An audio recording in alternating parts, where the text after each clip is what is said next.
že s Ruskom rokovať nesmie. A to tiež prispelo k vojne na Ukrajine. Aby som sa teda priznal, ja si myslím, že Spojené štáty prispeli k vojne na Ukrajine a že ju do veľkej miery spôsobili.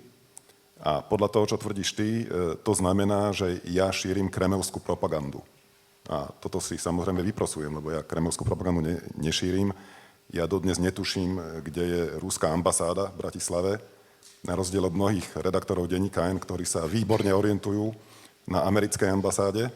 Čiže nemyslím si, že toto je korektné takto narábať s informáciami vo verejnom priestore, že odsudzujete ľudí, ktorí majú iný názor na príčinu na vojnu na Ukrajine ako vy, odsudzujete ich a oplúvate ich ako šíriteľov kremelskej propagandy.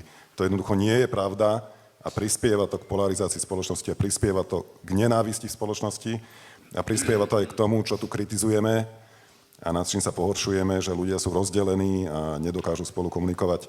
A toto je príklad, prečo je to tak, že vy odsudzujete ľudí s iným názorom a robíte z nich Putinových agentov len preto, že sa vám nepáči ich názor.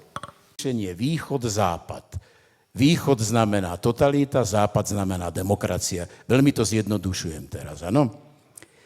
Neprebehla žiadna široká spoločenská ani politická diskusia, aby to niekto svojvoľne zmenil, len preto, že vyhral voľby a že má krehkú väčšinu na Slovensku.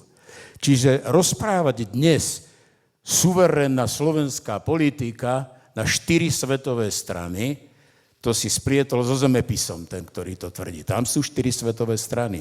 Politicky zásadne existuje demokracia, alebo cesta k nej, a totalita, alebo cesta k nej. Žiadny sever-juh nie je. Okrem toho sú isté priority, a tie priority som čiastočne vymenoval. Pre nás je to Európska únia, pre nás je to NATO, a pre nás je to pokračovanie, tak ako to robí tých ďalších desiatky krajín v Európe, kam patríme, a mnohé demokratické krajiny na svete. Len chcem zareagovať. Západ-východ. Hodnotovo na západ. Dovol by som ti pripomenul, že len ostatných 20 rokov mám tu zoznam v taške agresí predátora západu, Spojených štátov amerických, od bombardovania Jugoslávie, Líbia, Irak, toto by som mohol menovať. 800 vojenských základní vo svete. Líder západu, ku ktorému ja nehovorím, že západ je zlý, ja hovorím, že musíme spolupracovať so všetkými. To nie je Ficová originálna myšlienka, na to dojde každý normálny mysliaci človek, lebo tvoj líder, dobre, aby som ti pripomenul západu, Spojené štáty americké sú dodnes jediným štátom na svete, ktorý hodil 2 atómové bomby na nevinných ľudí a 500 000 ľudí šmahom jednej ruky vyvraždil. A ty sa k tomu, ja netvrdím, že Američania robili v histórii len zlé veci. Robili aj dobré veci, ale preto hovorím, že malý štát, ako je Slovensko, my musíme hľadať spolupráci s každým, z ktorého máme nejakú výhodu. Prosím ťa pekne, teraz sa tu usmievajú noviny, že Fico bol v Číne. Prosím, ja neobhajujem Fica, obhajujem slovenskú ekonomiku. Však všetci si tam podávajú kľúčky v Číne a Fico ide do Číny a všetci teraz z neho robia nejaké proste pomaly tu na nejakého samovraha. Ale vrátim sa k tomu, čo si spomínal o tej alternatíve, že sú dôkazy o tom, že sú financovaní z ruskej ambasády. Áno, bol tu jeden taký prípad alebo príklad, ale tam boli smiešné sumy. Tam si niekto pýtal pár stoviek.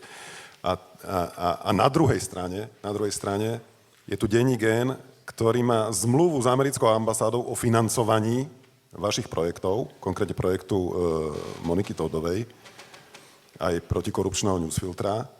Priamo americká ambasáda platí denník N. A redaktorku Todovú. Áno, veď bol na to grant. Ďalšia vec. Spoločnosť Google, americká spoločnosť, politicky aktívna, politicky angažovaná, takisto dala denníku N viac ako 1 000 000 eur na základe nejakých zmluv alebo grantov. Nechcem sa do toho vrtať, ja vám tie peniaze nezavidím, ale nemôžete, poviem to úplne natvrdo, nemôžeš niekomu vyčítať, že pije a byť zliatý pod stolom. To nejde. To nejde. Takisto nemôžeš niekomu vyčítať, že bere ruské peniaze, keď ty bereš americké. Dobre, Dovolím si len niekoľko poznámok. Ja už som to naznačil v zahraničnej politike, dôležitá je kontinuita. Je rozdiel, keď ide do Číny Macron, alebo Scholz, alebo proste niekto zo západnej demokracie, pretože tá kontinuita, ich minulosť nie je spojená s budovaním reálneho socializmu, nie je budovaná s obkolesením krajiny ostnatými drôtmi. Nedá sa nič robiť. Milan, ty si použil jedno skvelé slovo, kontinuita. Vyčítaš Ficovi, že že naväzuje na nejaké časy reálneho socializmu. Dovolím by som ti povedal, že v 42. v Teheráne už bolo dohodnuté rozdelenie sveta na východ, západ aj so súhlasom Spojených štátov. Ale, čiže Fico si socializmus nevymyslel. Zase môžete povedať, že obhajujem Fica. Ja hovorím realitu.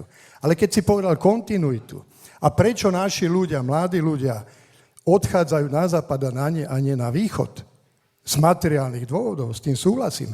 Len, vieš, aký je rozdiel medzi Portugalskom, Španielskom, Holandskom, Belgickom, Francúzskom, Britániou, Nemeckom, Talianskom a ďalšími západnými krajinami, Spojenými štátmi?